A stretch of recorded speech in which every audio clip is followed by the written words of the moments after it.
Hey, does this game have like a look and a feel of a certain popular game? Well, that's what we're here to find out. How's it going, everyone? This is Sinister of the Gamer Section, and I'm here to review Decay of Logos. And before I begin, hey, be sure to hit that subscribe button and hit the bell for notifications, and that way you stay tuned of upcoming content. So, now onto the show.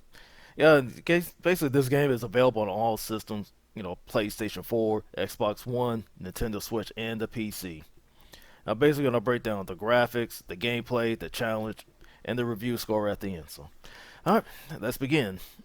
And basically, like the story, the way it starts off, I mean, you're an elf, and of course, your home village is being burned, and of course, you're being attacked.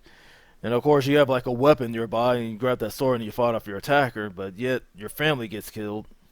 But however, you come across a white elf, it's usually your companion, and of course, going to the open cinematics, it shows like you two bonding, and of course, that's where the game takes off, things like that. But I mean, however, it does kind of remind you of Breath of the Wild, but not to that level.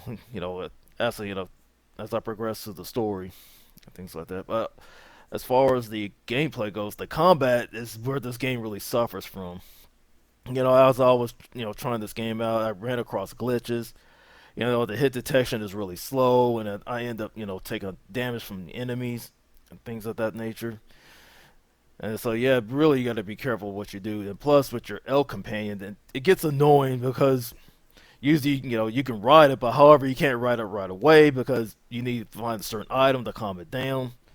And of course, once you find that set item, which is like a berries, that it eats, then you can mount it. But however, you can't mount it too long because he gets stressed out and he'll knock you off it unless you don't get off in time.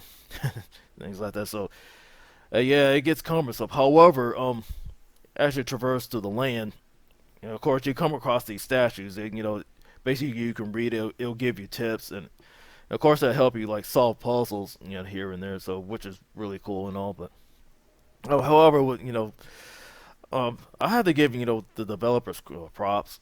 The way they did the land, like especially the detail in your characters and of course the enemies too. So I mean, and they did a really great job on that. But however, moving on, like as for the challenge, the game does get challenging, because if you don't know what you're doing, you're gonna find yourself in trouble.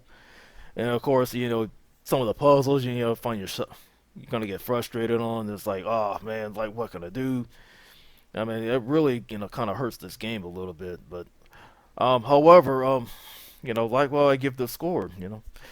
I mean, basically, Decay of Logos, I'll give this game a 2 out of 5. Just the simple fact, I mean, the game looks great, but however, the gameplay really suffers. And pretty much many people are probably not enjoy it too long. It's like they're probably gonna play for a few minutes and probably get frustrated or bored of it. It's like not much to do. And plus, you always gotta keep your eye on your health meter and your attack meter because if you let that get run out, it's gonna leave you open to attacks and quickly deaths. And of course, big creatures like ogres will really take you out in 2 hits if you're not careful. So I mean, so really you got to tread carefully, things like that. But um, that's just my thoughts on it. Do you plan on trying this game, or you have tried it? Just leave your comments down below. This is Sinister of the Gamer Section, and be easy.